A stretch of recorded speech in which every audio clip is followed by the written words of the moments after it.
I'm into it. I said this every episode since I heard it. I'm going to be like rolling down the street, like listening to this. Should we just like let it play for a while and not say anything? Maybe. We just lost half the viewers. We're kidding. We're going to. Dramatic effect. Yeah. It's today's episode of Your Daily Scrum. I'm professional Scrum trainer Ryan Ripley. That gentleman over there is professional Scrum trainer Todd Miller. How you doing, Todd? Doing great today. Awesome. Together we run Agile for Humans, the premier training, podcasting, YouTubing, book writing, and a bunch of other stuff type of company. Agile lighting. There we go. Yeah. Today's topic, Mr. Miller. Help. A Scrum developer keeps taking the easy work. We got this in comments. Someone was saying, hey, what if you're working on a team and someone is taking the easy work? I think the same thing would apply if someone's taking the most interesting work. Someone's just deciding to kind of pluck work and take whatever they think is in their best interest or the easiest or the most entertaining to work on. And what do you do here? I mean, I think we've all worked around this type of person. Yeah, there's a few, like there's a premise here that's operating on this team that I'm concerned about, right? It's this idea that there's this individual ownership that I just can take the work. And on a Scrum team, it's collectively owned, right? And preferably we're working together to get to done as soon as responsibly possible, not just taking individual pieces of work and going to our separate corners and coming back at the end and praying that it integrates. That's not a Scrum team. And so maybe that is going on in your team. Solve that. Right? Start working together. And people will say, well, Ryan, how do we make people work together?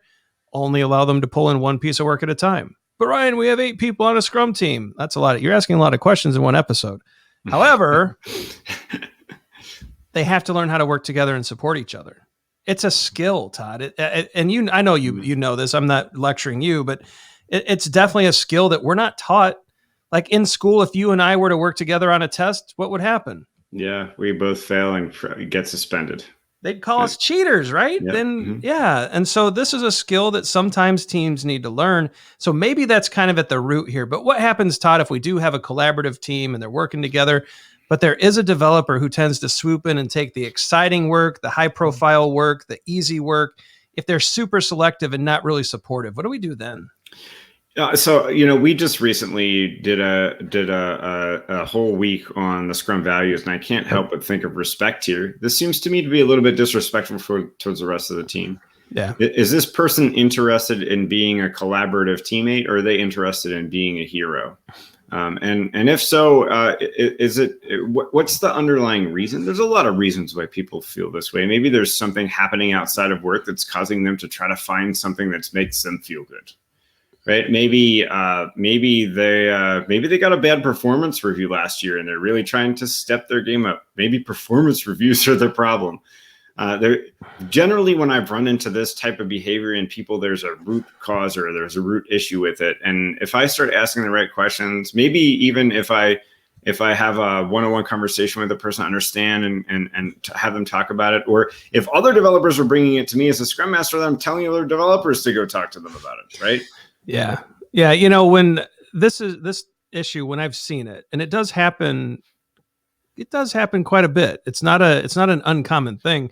When a developer brings it to my attention that someone else is grabbing this type of work, my first question back to that developer is, well, have you talked to your fellow developer about it? Mm-hmm. If the answer is no, you shouldn't be talking to me.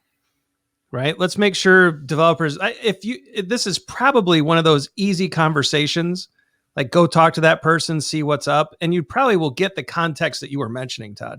There's some reason, or maybe they just didn't realize it.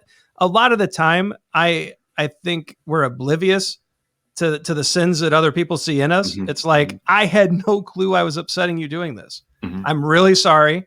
Let's pick a piece of work and work together. 9 times out of 10, that's how it resolved. But before we turn it into a big issue, make sure it's a one-on-one conversation. But if the person is like, it's easy, I just want to get it done, then maybe that's a bigger conversation in a retro, a teaching moment for Scrum values. But please, please, please do the initial one-on-one first, and before you bring in everybody else into a situation. Yeah, I think to tie a bow on this one, I think I would draw it back to an original point you make, that if this is a major concern to begin with, then are we all just working in different directions? Yeah. Right? Or shouldn't we be concentrating and working together as a team to focus on a single objective, the sprint goal, right? If this is this case of this person's always taking the easy stuff, then why aren't you working together on the easy stuff, the hard stuff, the interesting stuff? So I think we'll circle it back to that first point you made, because I think that's where we're coming full circle to it. Well, and let's face it, there's no such thing as easy work when the last day of your sprint is trying to integrate the individual work of 9 people or the merge conflicts. And that's not easy work. So let's avoid that and go forward, do some good Scrum and try to get some wins. Yeah. All right. I think everyone knows what's coming next. It's the end screen. Like and subscribe. Leave us a comment. We love your comments. We love your questions. The show is built around your questions. So put a question in the comment section and we will likely answer it. Check out the socials. We're very active on Twitter and LinkedIn. We're old. We're working on Instagram. I'm not sure how to use it yet. My sons are helping me. But check out the socials. Check out the other videos. Leave us your comments. Like and subscribe. Share the show. We just love the fact that the numbers keep going up. That means that you're sharing it with your peers and friends, and we're so glad you're getting value. So yeah, we're going to leave it there. If these issues are happening on your team, go talk to somebody on your team, see if you can figure out a good way forward.